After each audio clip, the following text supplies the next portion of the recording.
Hello, my name is Jason Leahy, Executive Director of the Illinois Principals Association. Thanks for joining me for this IPA Talk, and fortunate to have outstanding school leader Dr. Jeff Hartford, who is the principal at Carterville Junior High School in Carterville, Illinois, with me. Jeff, thanks for spending a little time with me.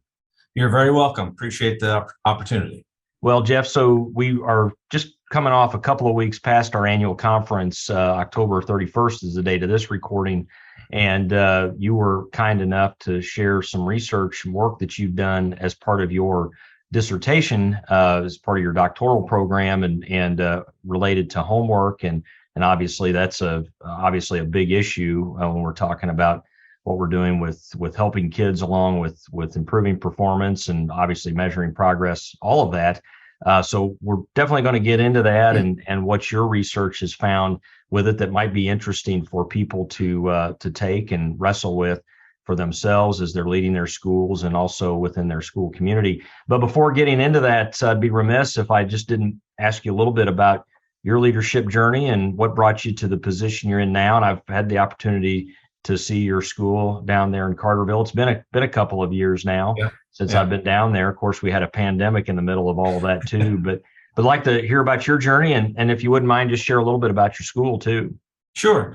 For my educational journey, after high school, I joined the United States Marine Corps at first. I needed to do that for myself and for a couple other reasons, and one of which was kind of help me figure out a little bit what I wanted to do. I don't know that I was ready for college right away, but I think I got bit by the teaching bug in the Marine Corps. I know it sounds a little peculiar, but I got to teach a lot, work with a lot of different armed forces.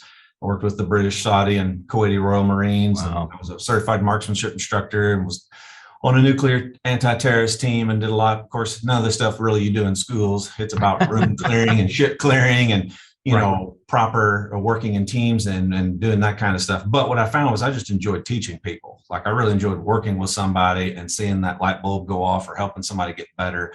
So as my enlistment came to the end, I realized like, hey, I think I want to go to school and be a teacher. And I always loved politics and history and those sorts of things. So those kind of two just married together. Came home and did that. And I got hired first at Carbondale Community High School in Carbondale, taught U.S. history and government there and was a basketball coach. And worked there and then worked. When were you there, Jeff? I was there in the late 90s, 98, 99 until 2003. Yeah, we just missed each other because I student taught there right before you were there, just as a little aside. Okay. Yeah. Okay. Yeah, when it was still downtown, right? That's right. Yeah, that was the old high school, what they called Central Campus. Yes, right. Exactly. Yeah, I've had like 3 or 4 different buildings over there. Mm-hmm. So went to school, back to school, get my administrative degree. At the time, I was thinking I would use that later than I ended up. I just wanted to get it. One, it moved you forward on the salary schedule, but two, I just wanted that there for whenever maybe that day would come. Didn't know if it would. And I just happened to be, we were building the new Carbondale High School, and I had to give up my room for my prep every day because they moved the freshman campus over. And I just kept seeing this ad in the paper for this assistant position spot in Carterville Intermediate School. And after a week of seeing it, I thought, I ought to go just throw my name in the hat. I figured it was a done deal. It was a 9.5 month. So to me, as an outsider, that I didn't know anyone from the town, that seemed like something that was ready-made for someone on the inside. But I thought, what a great way to get some interview experience and just see what kind of questions you get asked. And so I submitted my stuff, and one thing led to another, and they were offering me a job. Keith Liddell, who's our current superintendent, who hired me, was the principal at the time. And so I worked at the intermediate school as an assistant principal, athletic director. So that was 03 until 08. And then he moved up to our high school to become high school principal. So I became the intermediate school principal, went back and got my superintendent endorsement from 2009 to 11. Same kind of thinking. Maybe I'll use it, maybe I won't, but later on down the road. And then we built a new junior high school, did a growing enrollment here. When I first came to Carterville, I want to say we were a little over 1,500 students. We're now about 2,300. Yeah. So we had to build some space. So I came up here to the new junior high in 2013. It's a beautiful campus there, by the way. Yeah, thank you. Gorgeous. Yeah. So this is our 10th year in this new junior high. And then, I just ran across an article on homework that just kind of struck me sideways. It made me think. I'd never had a class on it. No one had ever taught me anything about it. No one said you should do this or don't do that. And so that just kind of caught me a little off guard. And I'm just one of those people, whether it's exercise, running, doing anything, if I have something hanging over my head, that makes me see it through. So I kind of was like, I'm going to go back to school. That will force me to read a lot and do it in a timely fashion. And I really did it so I could come back and kind of help myself and my staff. Yeah. So we started doing that, and again, the pandemic kind of hit, so that slowed some things up. But yeah, I was able to finish that research and finish my doctorate and graduated in December of 21. That's terrific. So Yeah. we'll circle back to the homework there, Jeff. But would you mind just talking to us a little bit more about your school and your kids and the work that you've got going on there? Sure. I mean, for a lot of people that might be watching through the state of Illinois, kind of a rural area down here where we live, we think of ourselves as a big school, 2,300 as a district, 640, I think, in the high school. But I know throughout the rest of the state, those are not impressive numbers. But to some it is, because that's actually a pretty good sized school compared to some others. I was going to say, down here where I live, that is considered a very large high school and large district. I graduated with 39 kids total. My class just about 45 minutes from here. But no, it's a great community. The reason I moved here was that it reminded me of how I grew up, just very close-knit community, a lot of neat community events. And when I got hired here on the inside, just a lot of people here are driven to want to do what's right and do the right thing. I've been very fortunate as an administrator to have great boards of education. I doubt many administrators will be able to say this, but this is my 20th year here, and I've never had a board member call me not one time ever about a hire, a program, initiative, ever. Yeah. And so I've just been very fortunate to work with a lot of really professional people, driven people. I mean, I don't know how I lucked up and ended up here, to be real honest with you. So I just sometimes feel like I just want to hang on. And I think that's part of why I haven't really looked to use some of my degrees to go elsewhere. It's kind of hard to leave a place that you feel just is doing it for the right reasons, working hard. It's just a great place to be. Glad both my children were able to go to school here. My son's a senior, my daughter's 21, finishing up a nursing program, but just always kind of looking to get a little better each year, each day. And yeah, that just kind of fits my personality. I just like that. Just put your head down, just do the work. Don't worry about any accolades, or just get after it. And there's a lot of people here that are wired that way. And so I just kind of enjoy that environment. Yeah, that's terrific. Well, appreciate you giving us a little insight about what you've got going on down there, and how wonderful to have just great people to work for. Yes. And yes, it is. The research is pretty clear on the fact that people usually don't leave organizations or the place. They typically leave leadership. Yes. Right. And Yes. I think you see that in schools where superintendents leave boards, principals leave superintendents, teachers leave principals. I mean, it just kind of how that works. And so obviously that speaks well for the district, and where you've had a lot of success in that district, for what I know of Carterville and leadership there, because you've had people stick around. So that's outstanding. All right. So let's talk about homework, Jeff. And I got to tell you, if I were to pick the topics I would be talking about for IPA Talks over the given the year, homework probably wouldn't have made it to the top 10 or 20 of the list, maybe not the top 50 for that matter, because like what you were sharing there, as I was thinking about our conversation today, I was just reflecting on this whole thought of homework, and you just kind of consider it to be a given, right, for schools, and that it's an important thing that we do, and maybe don't always process through why we do it, and why it is or isn't important that we do it, and for what reasons. And so, you mentioned reading an article and then took that with you into a doctoral program. Good for you to kind of have a topic in mind heading into that, and what your research was going to be. I didn't have that nailed down initially when I got started. So that's really helpful. So talk to us about, just obviously you found it to be interesting, but what did you find about it as you were starting to pour in, and then what it is that you decided to study with regards to homework?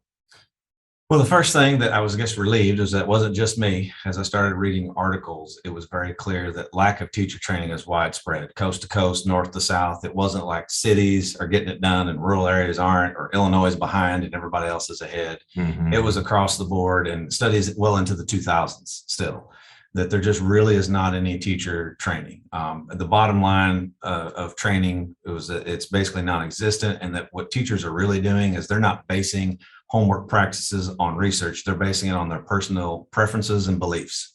Now, that doesn't mean in a nefarious way, like people are, oh yeah, sure, getting a little like, how can I torture kids? Yeah. I mean, they're genuinely trying to do what they think is best. Like, oh, I hated this in school. That was a waste of time when Mr. and Mrs. So I'm not going to be that teacher. Or they might see someone else, or might have had a great cooperating teacher they thought were some good ideas. So people aren't doing it for nefarious reasons, but still they're doing it on what they believe to be true, or what they think should be done. rather than maybe what the research is really yeah, rather than the research. Right? But I think part of it was that no one knew there was any research. I mean, you go to school to become a teacher and you're thinking they're telling you, here's what you need to know, right? There's content and classroom management and students with disabilities. And you take the test, you get the license, you're like, okay, I know what I need to know. But nobody ever shares with you like, hey, you might go to a school that does homework, which most likely you probably are, whether your personal opinions on it, regardless of what they are, you're probably going to go to a school that assigns it. So you would have thought that would have been like, hey, here's some things you might want to consider or think about when it comes to homework. So that was probably the first big piece of evidence I ran across, is just how widespread it was. Sure. So what did you discover then, Jeff? And maybe as part of this question, how did you construct your study, or what was your focus? What kind of research questions basically were you looking to answer? Yeah, what I did is I took the guy's name's Dr. Harris Cooper from Duke University. He's kind of one of a couple of really big homework gurus. He had the first big, he does a lot of meta-analyses like John Hattie. He's one of those, or Marzano. He's kind of one of those researchers. And he had a first big book was in 1989. And he's got several editions that come with that and several other articles. But he basically wrote in a study in 1998 that teachers are just winging it, that less than a third of districts even have a policy. So basically he was saying like 2/3 of schools out there's not even guardrails. You can just go do whatever you want as an educator. And he's like, and only a third have guardrails. He's like, so most people, and again, when he used the word winging it, he wasn't trying to make fun of our profession. He's like, teachers are just doing what they think is best. Yeah. So I just wanted to know, like, is that still true? Because I'm like, that's been 25 years ago, 1998. Like, I could tell you that I felt like it was true in Carterville. So I'm like, maybe it's just us. Maybe the area around here's gotten better. Maybe we're the ones that don't know. So I picked the Shawnee region, middle school principals like myself, and asked them, do you have a board policy on homework? Do you have a building policy on homework? And if so, could I get a copy? Because I wanted to do a document analysis, like how in-depth, how robust were their guardrails, and if so, how minute. When you say guardrails, Jeff, what do you mean by that? What I mean by that is, are there any parameters when a teacher comes into you or an educator comes into your district or your building? Like you have academic freedom, but we got to color in between these lines. Kind of like with teachers with instruction. We know what good instruction is and is not, and we allow teachers to use their own personalities and their the art and science. There's the art of teaching. We allow people to do that, but it's still like, but it needs to stay in between these things that we know to be good to do, and these things outside here are not good to do. So that's kind of what I meant by the guardrail. So when I got back documents, what I found out is most people have Press Plus. A lot of people subscribe to that. That is an extremely vague policy. It's just like 5 or 6 bullet points, and really, you're talking about like school board policy, related to yes. It's real vague. And if a district out there watching is like, we don't even have that, trust me, the districts that do are not ahead of you at all. Because I mean, it would be the equivalent of telling a teacher in Mexico in a car, like, okay, get the kids to Canada, stay between the Pacific and Atlantic Ocean.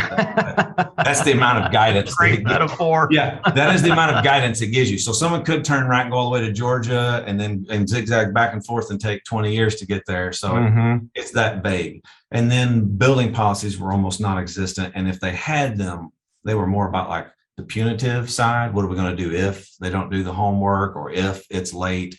There was very little about teachers should make sure homework is designed in this fashion or administered in this fashion. So it really wasn't about the design and implementation as it was more about the punitive aftermath. I had 5 administrators, great people. They had policies at the district level and they didn't even know it. I found that, and when they answered no to that question, but when I got on Press Plus and found out their district subscribed, they did adopt that one. And so I had 5 districts that did have that Press Plus policy. So I figured if the administrator doesn't know that, teachers probably don't know that as well. Right. And then the last one I did was a focus group. I got several of them together and we just asked questions like, did you have college classes? Overwhelmingly, no. Have you ever gone to a workshop on homework? No. Ever been to a conference or anything? No. Have your teachers had any kind of training? No. And so overwhelmingly, as we talked, all the administrators agreed. I mean, several was just kind of hitting them in the face. Like, wow, I've been doing this 25 years and I just never even stopped to think about, here's this vehicle that we push out to kids every single day, year in, year out, and we chase down, and it causes some kids to fail. And it's part of our PBIS goal and all these other things. And I never even stopped for a moment to think, none of us have ever been trained ever.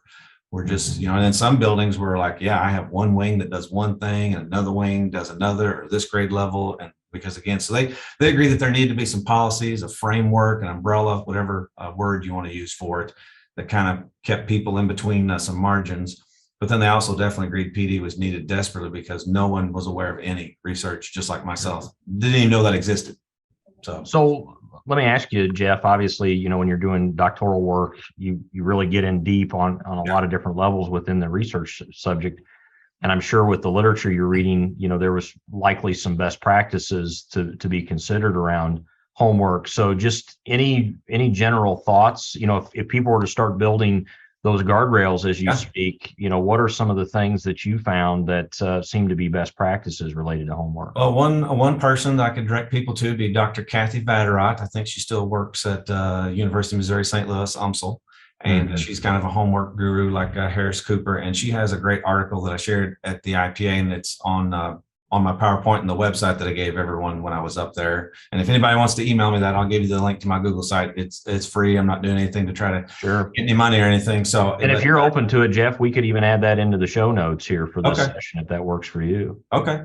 But she has this article called The 5 Hallmarks of Homework. So it just talks about 5 things that all homework article or homework assignment should have. So think of it as like looking through a lens when you're examining something that you're about to give students. Does it have purpose? Is it efficient? Do students have ownership? And of course, she describes what each one of those mean to have those in there.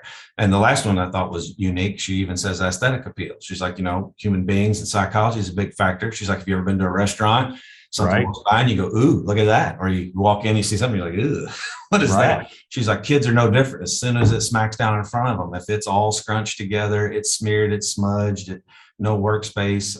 So that one's a good one. And there's a couple of other articles that are out there that are good, have some points on what to do. But it's basically just trying to get rid of that low hanging fruit that we often do, the fill in the blank.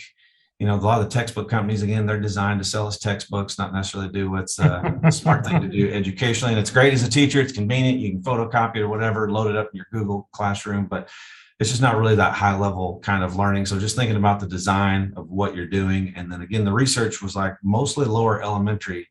You don't see a lot of student achievement with homework. Doesn't mean you can't do it, and then it's totally wrong to do it.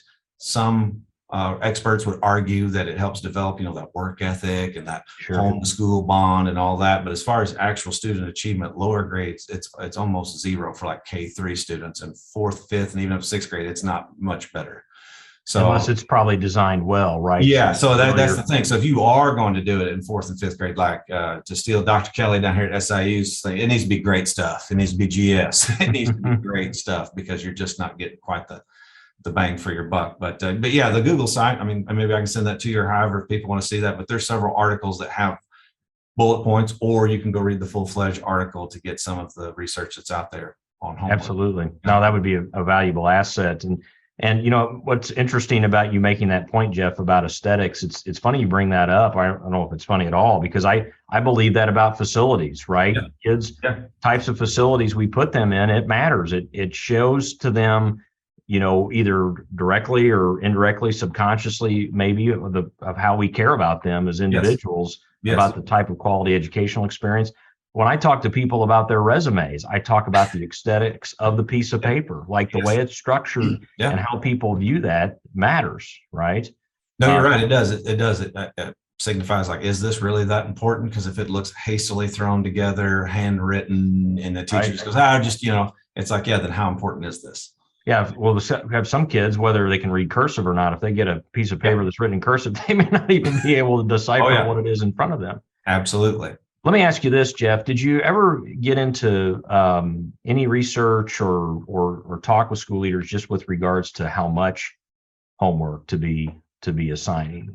Yeah, most of the principals, when I talked to them in my focus group, they also agreed that another common trait I found, at least where I live and in the research I read, so I'm going to guess Illinois wouldn't be unique in this, is that most people aren't evaluating homework either. No one's doing any kind of look at or metric to see how long is it taking students, is it doing any good.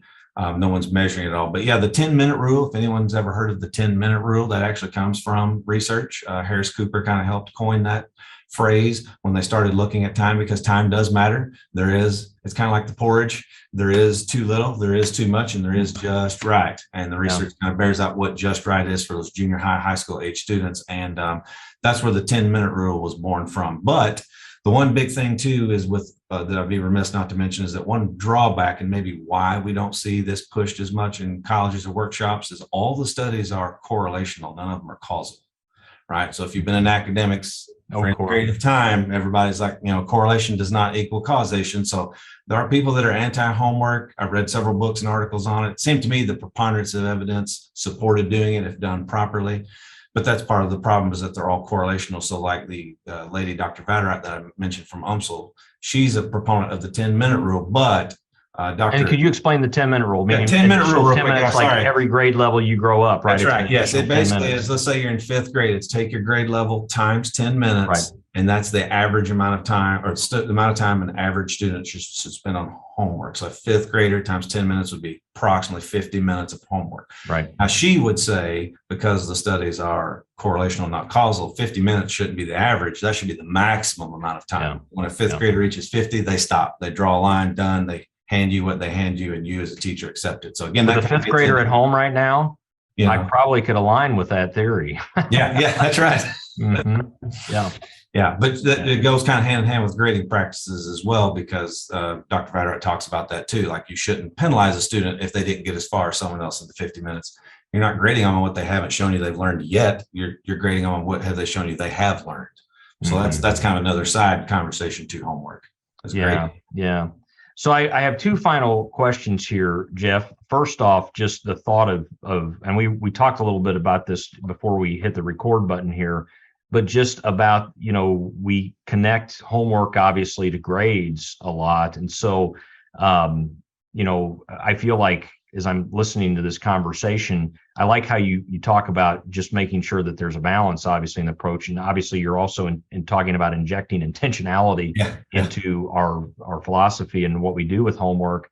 But, if we're going to base grades on homework, there's a lot of ways that we can talk about how, number one, like point values that we put on homework for grading. That's an issue. But also, I think about that you brought up the Goldilocks analogy there.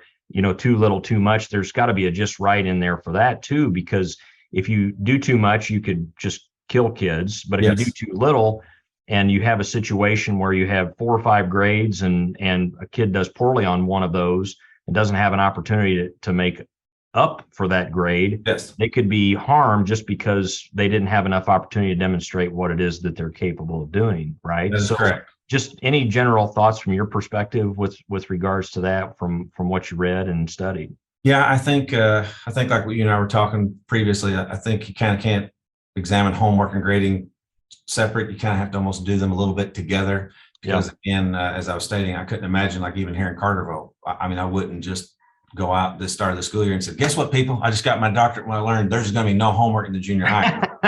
Right. Because there are a lot of families that moved here because of the academic reputation of the district and what have you. And some people, especially people my age, are going to equate homework with rigor. That's how they see that. And that's not necessarily true, but that's how it's viewed. So yeah, I definitely think there's a little nuanced approach there. And I definitely think what you said is right.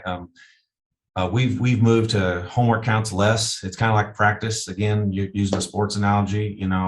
This Saturday we took the field in the playoffs. We didn't get put up on the scoreboard any points, nor did we get negative any points. What we did Monday through Friday, you started off at 0. And so I think that's what homework's. It should be really, really good practice. And I'm not saying it can't have any point value to it, but to have it be 50% of a kid's grade or something like that, I think is problematic, because one, you don't know for sure who did it. You don't know how they did it at home, whether they struggled or not, or anything like that. It's so easy for kids to cheat nowadays. With homework and math, now they can take a picture, it'll work the problem for you. So you really want to know if kids are learning, and the only way to really know that's what you do in class with the formative and summative assessments. So yeah, I definitely think you have to take into account the grading of homework. And again, like you said, you can also sink a kid's grade and cause them to give up. Obviously when you start moving towards college, you can wean kids off, but I think at my age level, 11, 12, 13-year-old kids, we're trying to help them with the practice, and we're even allowing some of our kids to retake a test. It's kind of like with riding a bike. Doug Owens, who works at Tracy Elementary here with me, some people might know him. He uses the analogy of riding a bike. He's like, when you take the training wheels off and you go, you're considered a bike rider. Some people that's 2 weeks, some people that's 4 weeks, some people that's 6 weeks. But at the end of the day, you're still called a bike rider. Mhm. And sometimes in school, especially at my level, that more secondary level, it's like, nope, the unit ended. 2-week unit is over. We just took the test. Right. Sorry, you didn't get it in 2 weeks like everybody else. And I think Mhm. that's a bit problematic as well. Yeah, absolutely. Well, because as I think about it, and here we could start going down into some significant rabbit holes where grading is concerned, because some kids use homework as a kind of a counterbalance to test grades, right? Yes. And so you've got to look at your philosophy with regards to that across the board. And I sure appreciate you bringing up, being able to retake tests and things like that, because if tests is going to be the only thing you're assessing on, Yes. without providing opportunities for them to come back and relearn and gain that perspective in that way, they could really be in trouble, right? Yes, So absolutely. the holistic approach here and where it gets nuanced and a little bit sticky. So my last question for you, Jeff, I've got to believe, with you having the passion around this and being willing to do your doctoral research around this and being someone who's done that and knowing how when you're going through those programs, it's like that's your every other thought, especially as you're writing that paper. I've got to think this has influenced your conversations in your own school. So, what has that been like for you as you started to carefully talk about this with your teachers, as well as just your learning organization more broadly? It's been really well received. I think again, part of that goes back to what you touched on earlier. I've been fortunate that some of these teachers that are in the building with me, I've been with them the entire 20 years. Yeah. They were in junior high when I was hired in 2003 as assistant principal, and they moved up here with me. Yeah. Everyone in this building, except for maybe one or two, I've been involved or I directly hired. So I think that helps. And I've been talking about this often enough that, they can tell that I'm passionate about it. And then it kind of really hit with me. It's interesting at the last meeting, one teacher finally said, okay, this is great. Awesome. What do you want to see happen? And I just kind of said, like, this isn't the Jeff show. It isn't about what I know what I think, but I'm like, it's not going to work if I just tell you what I think. You guys are going to have to spend a little time. And so I'm trying to do it a little piece at a time where we got to build common knowledge. It's kind of like the PLC philosophy. If you think about it, we got to get that common knowledge, vernacular, all that down before we can start talking about policies and framework and guardrails and grading. And so we're just working on doing that. And I think my staff has been really intrigued. And I think they're like me. They've been bothered by like, wow, yeah, I've been teaching for 25 years and I have never one time ran across anything about homework. And they find that problematic. So they kind of want to know, because I think they're driven, good people that want to do what's best for kids. Mm-hmm. And it's kind of like the analogy I used when I was up there at IPA. I pretended like I just graduated instead of my doctorate in education, that my physician's assistant, and I threw a bottle of pills at a guy, and we basically had a little conversation. And I could never back up my research on the bottle of pills. It was just like, look, I'm trained. I've got a doctorate. Trust me, I know. And then I used the analogy with the pill. Like, look, I took that for 13 years. My mom and dad took that. Your parents took it. It's been around forever. Trust me, you'll be fine. It's like no one would ever have their kids take something from a bottle if that was and thank goodness, I guess the wider world doesn't know, except my chair was just blown away. He was like, you mean teachers are not trained on homework? I'm like, no, sir, they are not. I mean, he had no idea. So maybe it's good that the wider world doesn't know that, because then it's not like we need another problem right now in education. Of course, that's right. But I think once people know, I think generally most teachers, they got in this for the right reasons, and principals as well. So I think once you know, you want to do better. So yeah, but think about it. If we really got serious about this, how many problems it might be able to solve for us too, right? Oh, absolutely. That's what I talked about up there at IPA. I'm like, how many of you, this is part of your PBIS goals, and how many of you chase this down through MTSS, and how many of you got kids that maybe aren't getting credits or looking at getting retained, and how many phone calls and discipline referrals, and just, and then just the teacher burnout, that's a real thing, obviously right now, administrative teacher burnout. And sometimes there's a lot of factors out there we don't control, but sometimes we lose focus of the things that we do control. I think we control a lot more than we stop and realize. And this is one. Why stand at the copy machine, make 150 copies of some assignments that you're going to chase 20 kids down on and harass and write referrals and do detentions if it's really not doing, if research says it's not really doing any good in the first place? Just save that. Go home, relax, do something that's better, better equipped, and just, so I think that could also help as well by knowing a little bit more information. We could probably help with some teacher administrative burnout. Yeah, that's great. Well, Dr. Jeff Hartford, thanks for spending a little time with me talking about this issue. We'll definitely want to hear more, particularly as you're doing your work there, and just I'm sure there's going to be a high level of interest for this, because if I recall, the attendance at your session was pretty good. Yeah, I wasn't sure what it would be, because again, like you said, when you hear that topic, you're like, ugh, homework. Yeah, no, but it probably struck a chord for a lot of folks. So So thanks for your time today. So again, my name is Jason Leahy, Executive Director of the Illinois Principals Association, with Dr. Jeff Hartford, who is the principal at Carterville Junior High School down in Carterville, Illinois. Thanks for joining us for this IPA Talk. If there's anything that IPA can do for you, don't hesitate to call us anytime or check us out on the web at www.ilprincipals.org. Take care.